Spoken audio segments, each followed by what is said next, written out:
You think heating your home is about bigger furnaces, smarter thermostats, or praying the power grid doesn't blink during winter. That's what they want you to think. Because once you understand how this design actually cuts heating costs, you start realizing something uncomfortable. For most of human history, staying warm had nothing to do with burning more fuel, and everything to do with not wasting the heat you already had. Here's the truth nobody tells you until the bill hits your inbox in January. Heat is lazy. It doesn't fight. It doesn't care about your comfort or your budget. Heat only does one thing. It escapes. And modern homes, especially the ones wrapped in drywall and optimism, are basically expensive heat-leaking machines. You turn on the heater, the heat rises, slips through the roof, seeps through walls, vanishes through windows, and you pay again tomorrow. That's not a technology problem. That's a design failure. And the design I'm about to walk you through fixes that at the root, not by adding more systems, but by rearranging how space, mass, air, and sunlight work together when everything else stops working. The first thing this design understands is that winter doesn't kill you with cold air, it kills you with heat loss. In survival manuals, from Arctic field guides to Cold War civil defense documents, the emphasis is always insulation and containment before heat production. This design flips the modern house inside out by putting the most insulated, most airtight parts where heat actually wants to escape. Thick walls, fewer seams, minimal thermal bridges. Not because it looks cool, but because every crack is a tax. When you seal a structure properly, your body heat alone becomes a measurable heating source. One adult produces roughly 100 watts at rest. Stack a family, add a dog, cook a meal, and suddenly you're generating the equivalent of a small space heater just by existing. In a leaky house, that's meaningless. In a tightly designed envelope, it's survival math. This principle is straight out of cold region military shelter design and building physics research. Then comes the part that sounds almost too simple to matter. Orientation. This design points itself at the sun like a survivor watching the horizon. Large south-facing windows, minimal openings on the north, and overhangs calculated so summer sun stays out while winter sun gets invited in like it's paying rent. The physics here are brutal and beautiful. Low-angle winter sunlight carries real thermal energy. When it hits dense materials, it doesn't just light the room, it charges it. Concrete floors, stone walls, brick water barrels hidden behind benches. This is thermal mass, and it's basically a heat battery that doesn't care if the grid collapses. During the day, it absorbs energy. At night, when the temperature drops and the world goes quiet, it releases that heat slowly, like a heartbeat you didn't realize the building had. This isn't green marketing. This is passive solar design, documented, tested, and quietly ignored because you can't sell monthly subscriptions to sunlight. Now, here's where things get uncomfortable for modern sensibilities.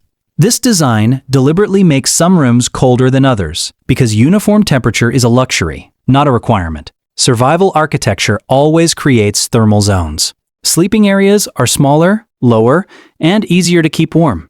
Storage spaces, entryways, and utility areas act as buffers, absorbing cold before it reaches where you live. Ever notice how traditional homes in cold climates have mudrooms, thick doors, and narrow hallways? That's not aesthetic. That's heat discipline. Every time you open a door, cold air floods in like water through a breach. This design traps that flood in sacrificial spaces so the core stays stable. Modern open concept layouts look great on camera but bleed heat like an open wound in winter. Air itself becomes a controlled resource in this design.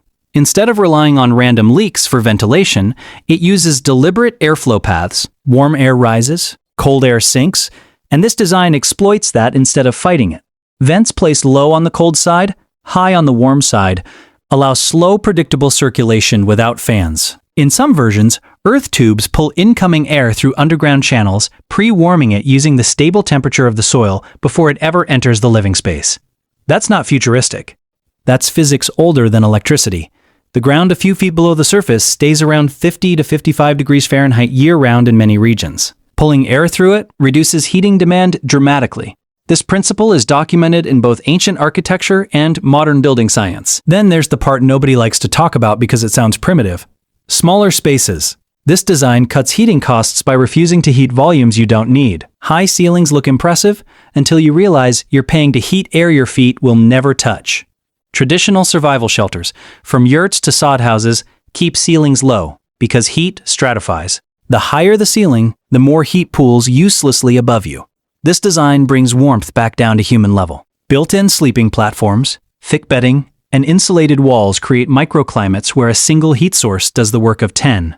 That's not regression. That's efficiency. This section is based on practical field survival experience, rather than formal academic sources. Fuel flexibility is another silent advantage. Because the design needs less heat overall, it can survive on almost anything that burns safely. Small wood stoves instead of massive furnaces, alcohol burners, rocket mass heaters that extract nearly all usable energy from minimal fuel and dump it straight into thermal mass instead of up a chimney. Rocket heaters are used worldwide in off-grid and disaster-prone regions because they turn scraps into sustained warmth. They're not pretty, they're not mainstream, but they work when propane deliveries stop and power lines snap. This is supported by decades of field use and thermodynamic testing. And here's the part that really messes with your head. This design doesn't just save money, it buys time. In a blackout, time is everything. Time before pipes freeze. Time before hypothermia creeps in. Time to make decisions instead of panicking. A well-designed thermal envelope can stay above freezing for days without active heating, especially when combined with thermal mass and zoning. That's not a guess.